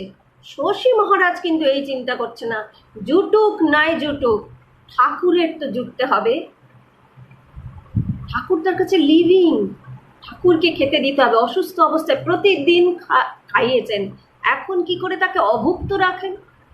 এতখানি লিভিং, যখন ঠাকুরের দেহাবশেষ এলো না, তখন ঝগড়া শুরু হয়েছিল, সে কথা তো জানেন সবাই, যে কি করব, কে নেবে, কি হবে দেহাবশেষ। স্বামীজি বলেছিলেন যে আমরা সব একটু একটু করে খেয়ে নিই, আমরা সব রামকৃষ্ণ হয়ে যাব। তো যুক্তি করে রামকৃষ্ণানন্দজি তিনি খানিকটা সরিয়ে রেখেছিলেন, সে তো এখন বেলুর মাঠে আছে জানেন। তো যেটুকু নিয়ে গিয়ে রামচন্দ্রেরা কাঁকুর গাছিতে মাটিতে সমাধিস্থ করতে গেছেন, রামকৃষ্ণানন্দজি কাঁদতে কাঁদতে ঠাকুরকে বহন করে নিয়ে যাচ্ছেন সমাধিস্থ করবার জন্য। হোক দেহাবশেষ, শশী মহারাজের কাছে দেহ অবশেষ নয়।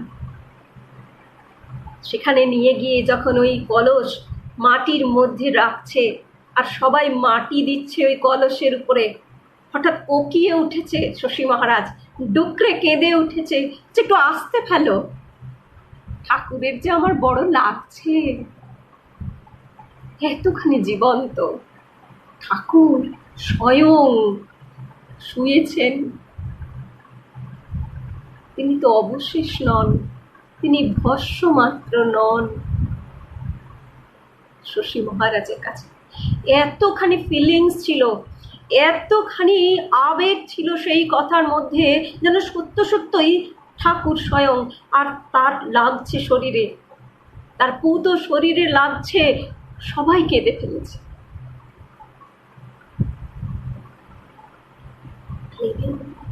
একদিন ওই দাঁতন, সকালবেলা উঠে বলছি না প্রতিদিন যা যা করতেন তাই করছেন, দাঁতন থেঁতো করছে ঠাকুর। শেষের দিকে গলরোগ হয়েছিল তো, মুখে কষ্ট, তো ওই দাঁতন থেঁতো করে দেওয়া হতো নরম করে, সেটা দিয়ে দাঁতন করিয়ে দেওয়া হতো। একদিন উনি করতে পারেননি, কেউ একজন করেছে, আর সেইটা যখন তিনি দাঁতন করেছেন, দাঁতন তো করেননি, ঠাকুরের কাছে রেখে দিয়েছে। শশী মহারাজ ভাবছেন যে ঠাকুর ওই দাঁতন নিয়ে দাঁতন করেছে, আর ভালো থেঁতো হয়নি, নরম হয়নি, ঠাকুরের মাড়ি দিয়ে রক্ত পড়েছে। তাই তাকে বলছে, তুমি আজ আমার ঠাকুরের মাড়ি দিয়ে রক্তক্ষরণ করিয়েছ, ভালো করে করনি। গরমকাল, বরানগরের মঠে সব গড়াগড়ি দিচ্ছে গরমের মধ্যে, এত গরম। শশী মহারাজ গিয়ে ঠাকুরকে বাতাস করছে, কেন কি ঠাকুরেরও তো গরম লাগছে। ঠাকুর ছবি হলে কি এমনি করতে পারতো? একবারও নিজে হাওয়া খাচ্ছেন না, ঠাকুরের ছবিখানাটাতে তিনি হাওয়া করছেন। কি ভক্তি হলে তবে এই হয়। ওই যে বলেছেন, আমার কিছু চাই না, আমার গুরুর, আমার কৃপাও চাই না, ব্রহ্মানন্দ চাই না, আপনার সেবাতেই আনন্দ, গুরুর সেবাতেই আনন্দ। তিনি সেই আনন্দে মগ্ন। যখন তিনি তা আরতি করতেন, সে এক দেখার মতো ব্যাপার ছিল। এমনভাবে তিনি আরতি করতেন, আর ঠাকুরের জয় গুরু মহারাজ কি জয়, জয় রামকৃষ্ণ বলে জয় বলতেন। তখন মনে হতো তার আরতি দেখে এবং জয় দেওয়া শুনে মনে হতো যেন ঠাকুর ওখানে বসে শুনছেন। একটুও মনে হতো না পূজা। তিনি কখনো ওই জন্য পূজা বলতেন না, তিনি সেবা করছেন। ঠাকুরকে জীবন্ত বসিয়ে রেখে তিনি সেখানে সেবা করছেন ঠাকুরের। এই মঠের খুঁটি বলেছেন স্বামীজি, সবাই চলে গিয়েছে, প্রব্রজায় এদিক ওদিক চলে গিয়েছে, একবারের জন্য বরানগর মঠ ছেড়ে কোথাও যাননি। যাব কেমন করে? আমি ঠাকুরকে ছেড়ে কি করে যাই? ঠাকুরের সেবা করতে হবে না? তাই কোনো দিন যাননি। তাই স্বামীজি যখন কিন্তু বললেন যে আমি তোমাদের কাছে পাঠাবো একজন তোমাদের গোঁড়া ব্রাহ্মণের থেকেও গোঁড়া ব্রাহ্মণকে, আচারনিষ্ঠ ব্রাহ্মণকে পাঠাবো, তখন তিনি রামকৃষ্ণানন্দের কথাই ভেবেছিলেন। আর রামকৃষ্ণানন্দজিকে দ্বিতীয়বার বলতে হয়নি, কারণ শেষ সময়ে ঠাকুর স্বামীজিকে ডেকে বলেছিলেন যে তুই কথা দে, তুই এদের সব দেখবি, এটা সব তোর ভরসায় রেখে আমি গেলাম। তখন শেষ কদিন রামকৃষ্ণানন্দজির বুকে এই কোলে ঠাকুরের মাথা সর্বক্ষণ থাকতো।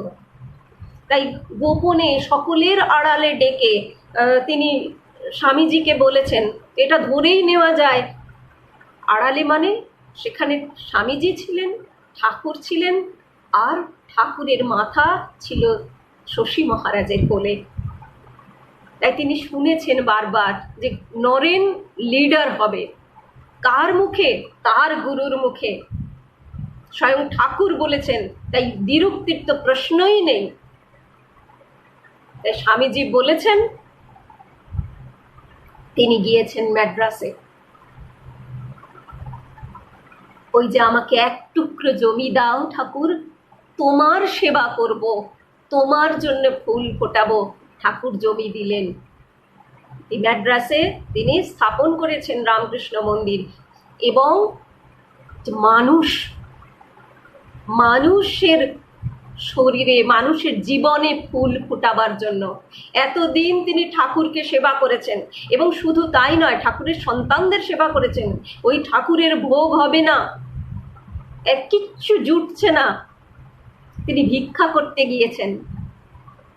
কেউ পছন্দ করতো না, কেন কি আমরা সব ঠাকুরের সন্তানদের জীবন পড়েছি না, সব মুগুর ভাজা শরীর। তা এইরকম বলিষ্ঠ বলিষ্ঠ ছেলেরা যদি ভিক্ষা করতে যায়, সব ইউনিভার্সিটির শিক্ষিত ছেলেরা পড়াশোনা ছেড়ে দিয়ে তারা সব চোখ বুজে বসে থাকবে? গান ফান করবে, সবাই ভাবে অনাচার করে, ফালতু, এরা কি না কি করে, কে ভিক্ষা দেবে? কেউ ভিক্ষা দেয় না। তো তিনি ওই গোপনে গোপনে লুকিয়ে ভিক্ষা করেন, যার সঙ্গে একটু পরিচয়, বা পাশের বাড়ির একজনকে ডেকে বলছে আমাকে একটু চাল দাও, একটু এক এক এক চামচ ঘি দাও, বেশি চাইছেন, এক চামচ ঘি দাও, কয়েকটা আলু দাও। ঠাকুরকে ভোগ দিয়েছেন, ভোগ দিয়ে সেই গোলা গোলা করে নিয়ে গিয়ে প্রসাদ তারা সব ধ্যানে ব্যস্ত, মুখে মুখে খাইয়ে দিচ্ছেন। ঠাকুরের সন্তানদের সেবা করছেন, ওখানে গিয়ে ঠাকুরের সেবা করছেন। সেখানে দেখছেন তিনি ওখানে ঠাকুরের তখন সবে মাত্র মন্দির একটু তৈরি হয়েছে, আশ্রম তৈরি হয়েছে, তো ঠাকুরের জন্মোৎসব হবে। এখানে খুব ওই অত অসুবিধার মধ্যেও ঠাকুরের জন্মোৎসব হতো, অত লোকে আসতো, নাম কীর্তন হতো। ওখানে উনি একলা, আর জন্মোৎসব হবে সেইখানে কিচ্ছু নেই, রাত পর্যন্ত কিচ্ছু নেই। পরের দিন তার বড় ইচ্ছা, তার গুরুর জন্মোৎসবে তিনি যে মানুষই আসুক তাকে একটু খাওয়াবেন। সেটা জুটলো না, ভারী দুঃখ।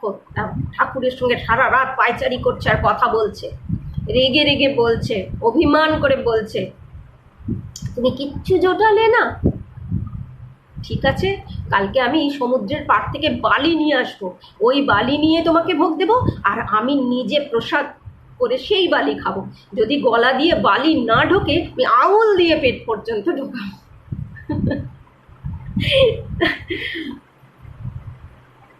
সেই মুহূর্তে ঠাকুর তো সত্যই লিভিং, আমরা অভাগা, আমরা অধম, আমাদের তপস্যা নেই, কিছু নেই, তা আমরা বুঝতে পারি না। যে ছেলে এমনি করে ওই জন্ম জন্ম সাধন করেছে, তাকে তো ঠাকুর বলবেন তুমি আমার ভক্ত, তুমি আমার প্রিয়। দেখা মাত্রই বুঝেছিলেন। এখনো কি সেই ভক্ত যে এমন করে সেবা করে তাকে কি ছাড়বেন? তাই তার উইশ, তিনি ঠাকুরের ছোট্ট উইশও কখনো ভোলেন না, ঠাকুরও তার উইশ ভুলবেন না। সেই রাত্রিতে এক ভদ্রলোক এসেছে, আমি কিছু ডোনেশন দিতে চাই। তিনি কাঁদতে কাঁদতে বলছেন, ঠাকুর সব তুমিই করো, আমি ভাবি আমি করছি বলে কাঁদছেন। তো সেই জন্মোৎসব পালন হলো। তো সেই যখন ওই রকম মন্দির তৈরি হচ্ছে,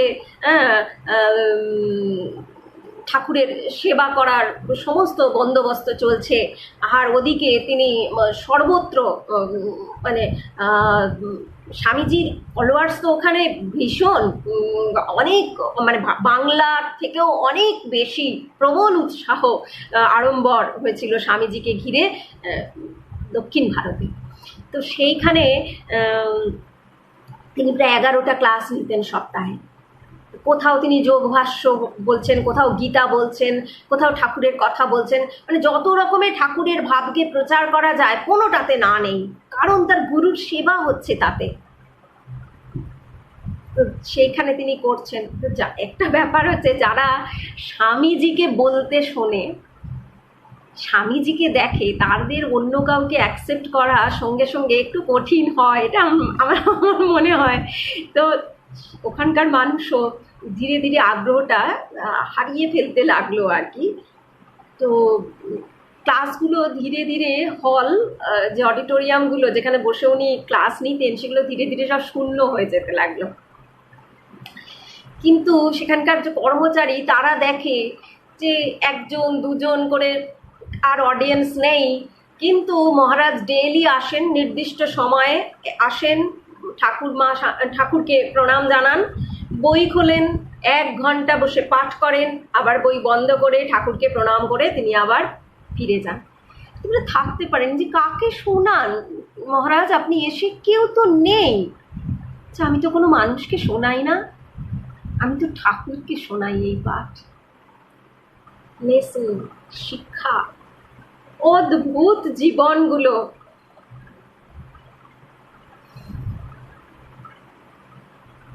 কাউকে শোনাই না আমি তো ঠাকুরকে শোনাই। তাই কে এলো না এলো কিছু না, আমি জানি এখানে কেউ নাই, দেখো ঠাকুর আছেন, এতখানি লিভিং ঠাকুর রয়েছেন, কেউ নাই ঠাকুর। তা সেই জন্যে কোথাও তিনি ভিক্ষা মানে নিজের জন্য তিনি কখনো কিছু চাননি বা ভিক্ষাও করেননি। ঠাকুরের জন্মোৎসবেও কিন্তু তিনি ভিক্ষা করেননি, ঠাকুরের সঙ্গে অভিমান করছেন।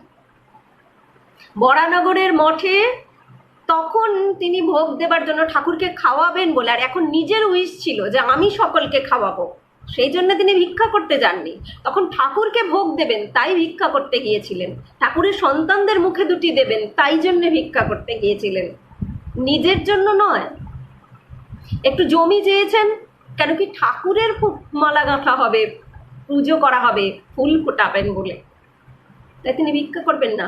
কিন্তু ওই ম্যাড্রাসে তিনি তামিল মেয়েদেরকে দেখছেন, তাদের পড়াশোনার ব্যবস্থা নেই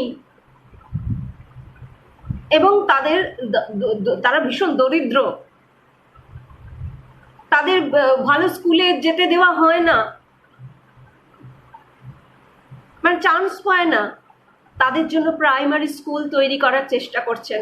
তখন এই শশী মহারাজ দৌড়ে দৌড়ে বাটি বাটি নিয়ে ঘুরেছেন ওই তামিল মেয়েদেরকে। তখন তো মেয়েদের পড়াশোনার জন্য চেষ্টা চরিত্রে হতো না, বাবা মারাও চাইতো না, তিনি দৌড়ে দৌড়ে বাটি নিয়ে ঘুরেছেন এই তামিল মেয়েদের জন্য একটা প্রাইমারি স্কুল তৈরি করবেন। সেই শুরু কত কিছু। যারা ম্যাড্রাসে গেছেন, ম্যাড্রাস আশ্রমে গেছেন, সেখানে দেখবেন যে মানুষের জীবনে নিত্য নৈমিত্তিক প্রয়োজনে যা যা লাগে, স্কুল, কলেজ, মেডিকেল কলেজ, চিকিৎসা ব্যবস্থা, এমনকি দুর্গতি সম্পন্ন হলে সেখানে রিলিফের কাজ, সব কিছু তিনি তৈরি করেছেন। কিন্তু কোথা থেকে তৈরি হয়েছিল? নাথিং, কিচ্ছু ছিল না, সেইখান থেকে তিনি তৈরি করেছেন এত কিছু। সেখানে ছেলেরা, গ্রাম থেকে ছেলেরা পড়তে আসে, স্কুলের ছেলে পড়তে আসে, কিন্তু শহরে এসে তারা কোথায় থাকবে ঠিক নেই, পথে পথে ঘুরছে, কখনো মন্দিরে বসে থাকে, ওখানেই রাত কাটায়। তো তাদেরকে বলছে, কিন্তু তাদের আগ্রহ, তা তাদেরকে বলছেন যে তোমরা কোথায় থাকবে না, আমাদের ঠিক নেই। সেটা ক্লিক করেছে, এদের জন্য ব্যবস্থা করতে হবে। তাদের জন্য ব্যবস্থা কি করা হবে? স্টুডেন্ট মানে হোম তৈরি করা হয়েছে। আজকে বলা হয়, আমি শুনেছি নাকি ভারতবর্ষের শ্রেষ্ঠ স্টুডেন্টস হোম, এবং তার যা বিল্ডিং, সে কোনো রাজবাড়িকে হার মানায়। কেন কি? তিনি ওই স্টুডেন্টদের দয়া করছেন না, তিনি ওই তার গুরুরই সেবা করছেন, গুরু মহারাজেরই সেবা করছেন তিনি ওইভাবে। যখন বলছে ছোট ঘর, যে সাহায্য দেবে বলেছে ছোট ঘর হবে, কেন ছোট ঘর হবে? সাহায্য যতটা অর্থ, মানে যখন প্ল্যান হচ্ছে বলছে ছোট ঘর হবে স্টুডেন্টদের জন্য। কেন ছোট হবে? মহারাজের ছেলে এরা, এদের জন্য ছোট ঘর হবে? ভগবানের সন্তান তারা সকলে, তাদের জন্য ছোট ঘর? বড় ঘর, সে নাকি 13-14 ফিট পিলারের দিয়ে গাঁথা সেই স্টুডেন্টস হোম। আমি দেখিনি, কিন্তু আমি শুনেছি।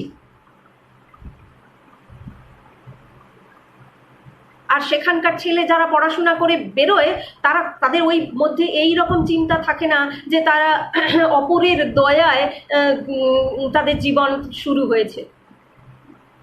তারা সত্যি যেন এই কনফিডেন্স নিয়ে ওই স্টুডেন্ট হোম থেকে পড়াশোনা করে বেরোয় এবং বলে যে ওই তারা মহারাজের সন্তান, এই রকম একটা ফিলিংস তাদের মধ্যে কাজ করে। এইটা দেওয়া হয়, এই কনফিডেন্সটা তাদের দেওয়া হয়। তারা দরিদ্র, তারা অনাথ, এই সমস্ত কোনো রকম ভাবনা তাদের মধ্যে দেওয়া হয় না, তারা ভগবানের সন্তান। ওইভাবে তিনি মানুষের জীবনে তিনি ফুল ফোটাচ্ছেন। এই মানব জমিন দিয়ে দিয়েছে ঠাকুর, এত এত তিনি সেখানে ফুল ফুটিয়ে গেছেন। তো তার একটা উইশ ছিল যে এই দক্ষিণ ভারতে অতদিন 14 বছর বোধহয় তিনি দক্ষিণ ভারতে কাজ করেছেন। তিনি এইটা বুঝতেন যে এরা একটু দুর্ভাগা। কেন না? ঠাকুরকে দেখেনি, তাই দুর্ভাগা। তাই তার বড় ইচ্ছা যে মায়ের পদধূলি, রাজা মহারাজ স্বামী ব্রহ্মানন্দের পবিত্র পদধূলি পড়ে দক্ষিণ ভারতকে পবিত্র করে দিই।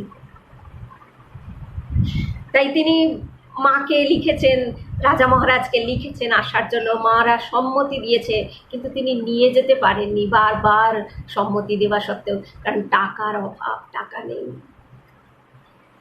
এবং তখনকার দিন তো, আর মা তো আর হেঁটে হুঁটে যেতে পারবে না বা ওরকম ওরকম, আর দক্ষিণ কোথায় বাংলা কোথায় দক্ষিণ ভারত, ছেলেদের মতো পদব্রজে চললাম এসব তো আর হবে না। তো তাকে অনেক ব্যবস্থা করে নিয়ে যেতে হবে।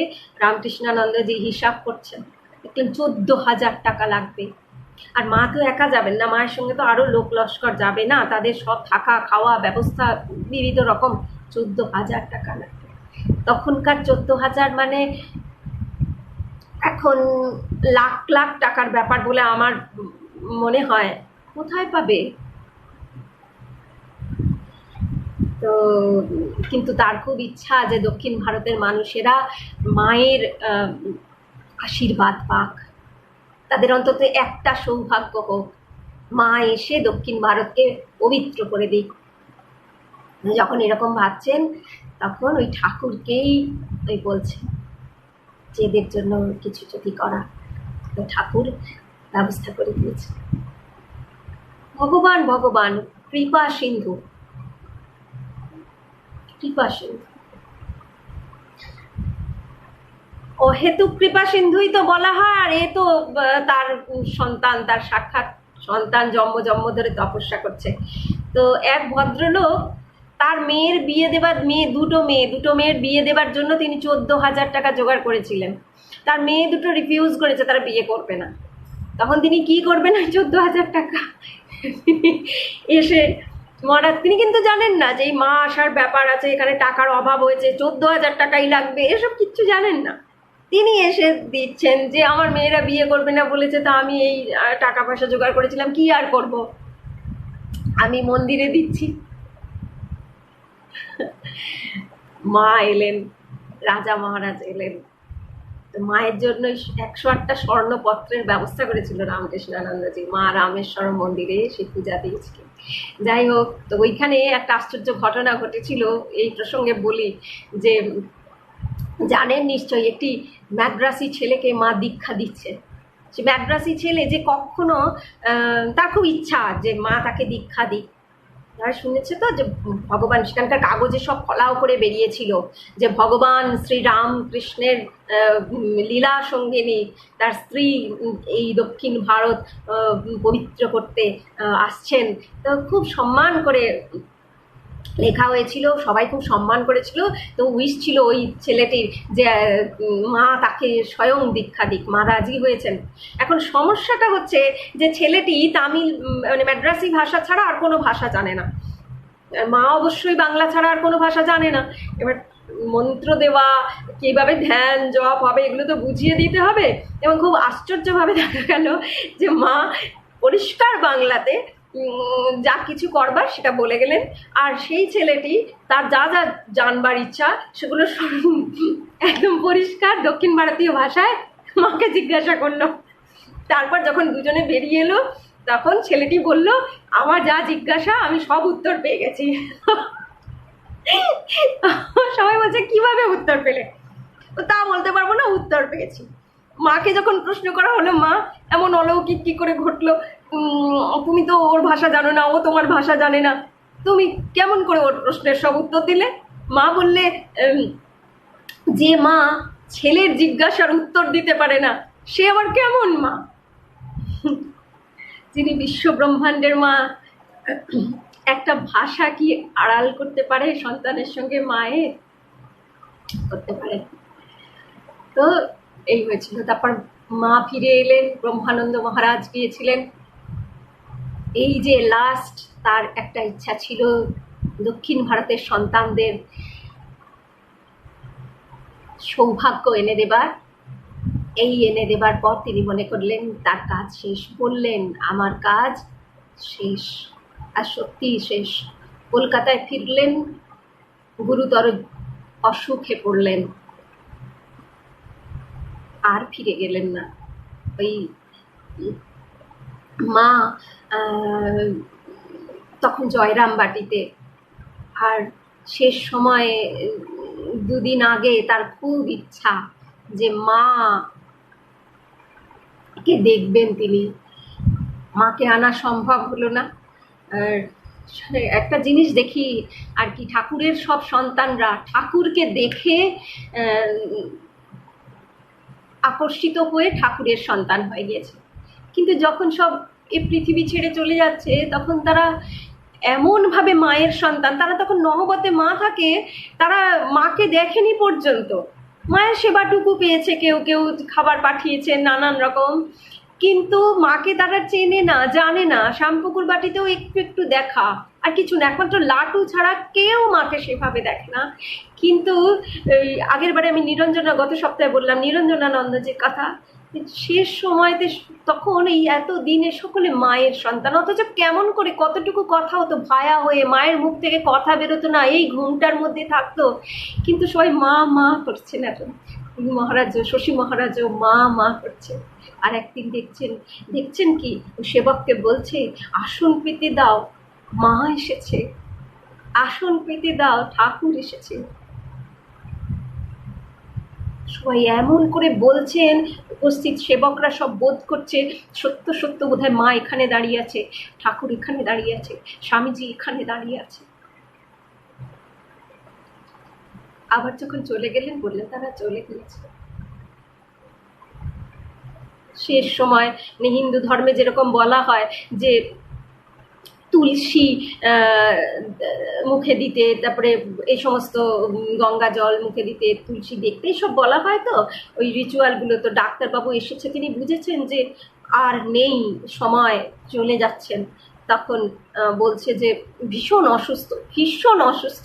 আমি একটা জিনিস ভাবি, প্রত্যেকটা সন্তানের জীবনের দিকে আমরা বলি যে কেন এত কষ্ট, হে ঈশ্বর আমি কি করেছি, আমাকে কেন এত কষ্ট দিলে, আমার এত কঠিন অসুখ দিলে। এই সন্তানেরা ঠাকুরের জন্য জন্ম জন্ম তপস্যা করেছে, ঠাকুরের সেবা করেছে, তার স্পর্শ পেয়েছে, তবু এত যন্ত্রণা বিদ্ধ হয়ে সকলের মৃত্যু আসবেই, কোনো একটা পথ লাগে। লোহার বাসর ঘর রচনা করলেও কাল নাগিনী আসার জন্য একটা পথ লাগে, মৃত্যু আসবেই কোনো না পথে, কোনো না কোনো পথে।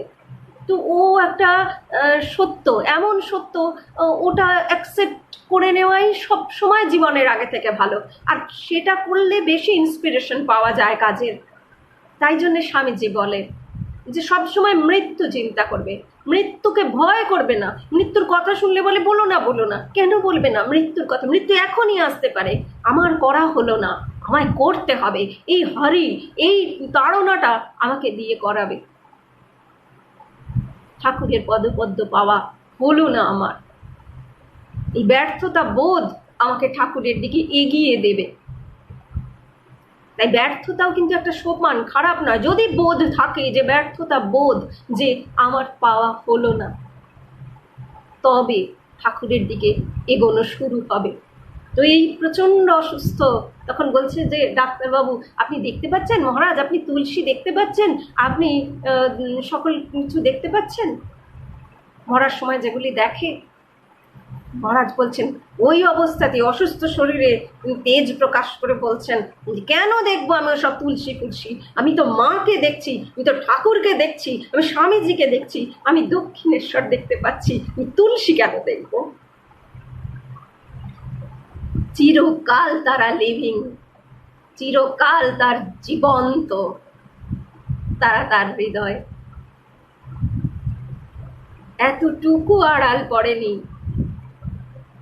আমরা ইন্সপায়ারিং জীবন, এত প্রেরণাদায়ক জীবন, যারা ভক্তি মার্গী, যারা ভক্তি পথে, আমরা সাধারণ মানুষ, ঠাকুরকে ভক্তি করেই আমরা জীবনের পথে চলতে চাই।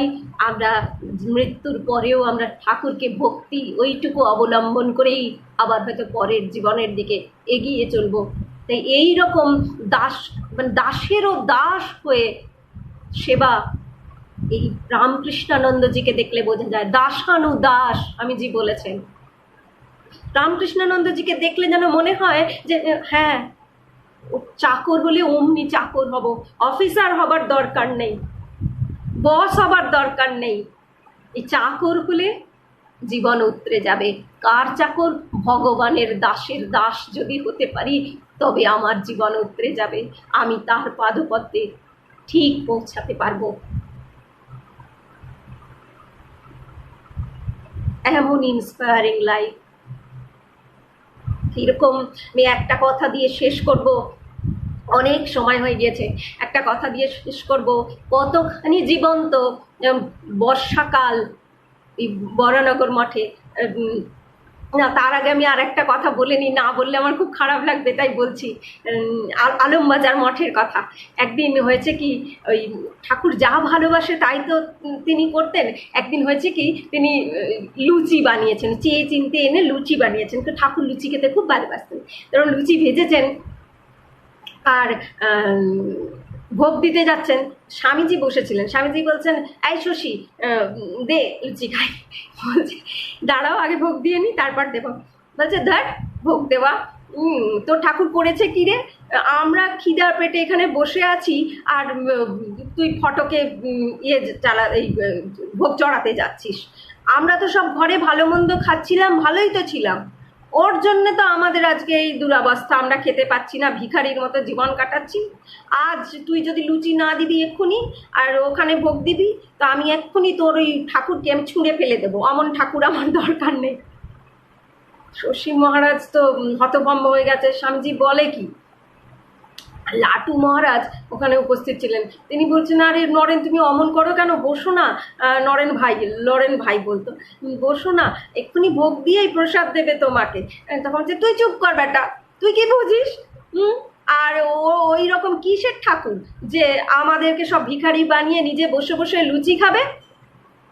আমি এক্ষুনি ছুঁড়ে ফেলে দেবো বলে ফটোটাকে নিতে যাচ্ছে। হ্যাঁ, আর শশী মহারাজ কি করেছে, একদম মাঝখানে এমনি করে বুক চিতিয়ে দাঁড়িয়ে বলছে যে, খবরদার বলছি, তুমি যদি ওই ছবি স্পর্শ, মানে ছুঁড়ে ফেলা তো দূর, তুমি স্পর্শ পর্যন্ত করতে দেবো না। আর যদি স্পর্শ করো, আগে আমাকে প্রাণে মেরে ফেলতে হবে, খুন করতে হবে, তারপর তুমি ঠাকুরকে স্পর্শ করতে পারবে।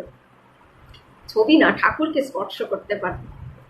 এখন স্বামীজি এবারে হাহা করে হেসে উঠেছেন। স্বামীজি টেস্ট করছিলেন।